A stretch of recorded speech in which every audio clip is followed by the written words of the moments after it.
Joining me now is best-selling author Douglas Murray, who this week was honoured by the Manhattan Institute with the Hamilton Award. Congratulations, Douglas.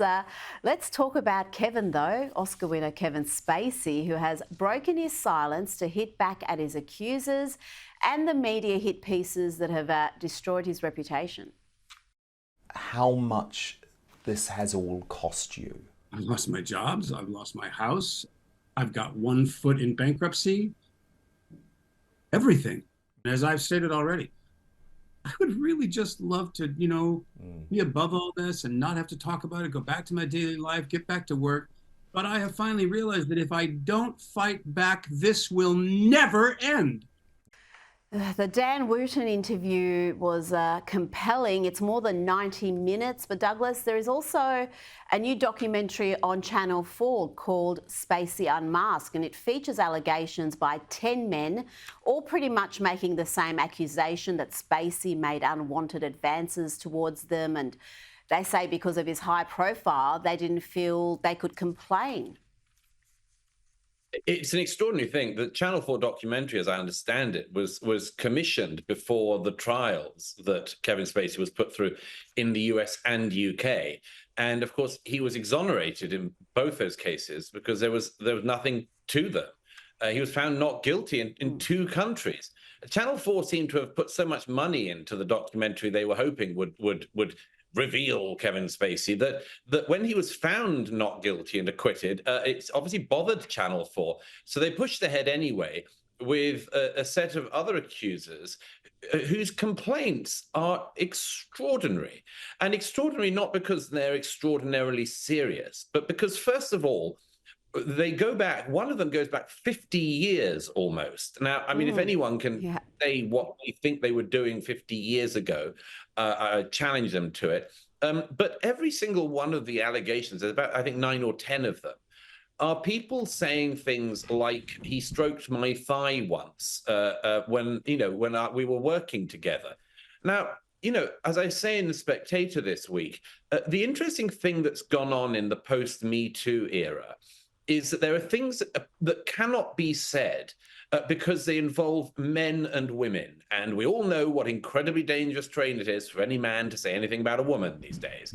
But when you take the women out of the equation, as with the Casey space, because this is about men making an accusation against another man, you actually get to a truth of something which I find very interesting. One of the accusers in this Channel 4 documentary says that it seems, because Channel 4 tried to make it as difficult as possible for Spacey and his representatives to actually work out who these accusers are or understand when they happened and much more. One of the accusers seems to have sort of gone on a number of dates with Kevin Spacey, or at least met him socially on a number of occasions, one-on-one, and says that there was some flirting and he didn't like that. But then he sort of went on another date. Now, I have to say, that would seem to me to fall in the category of leading someone on.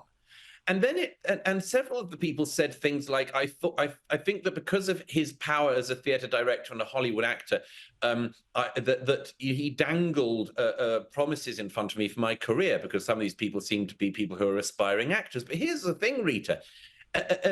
As everybody knows, but it becomes able to be said in a male-male context, who was leading who on here? Now, Spacey denies all of these new allegations, as he has the other ones. But I find it very interesting. Who has the power dynamic if, for instance, it's a younger male wanting to make his way in the film industry who might well decide that he wants to lead on the older, then closeted gay actor and make their own way up the acting profession for it? There's a reason why Hollywood is the place where the term casting couch was invented. And it's because throughout the history of Hollywood, there have been younger men and women who have actually wanted to get up in their profession the fast way, as they think of it. Actually, it's not the fast way. The best way, the fastest way is just sheer talent. But I think the dreadful thing about all of this is, and the Dan Wootton interview, is it shows once again that we live in this era where things that are not illegal get complained about, get blown up by dishonest media like Channel 4 on this occasion. And actually, all of it is tittle-tattle.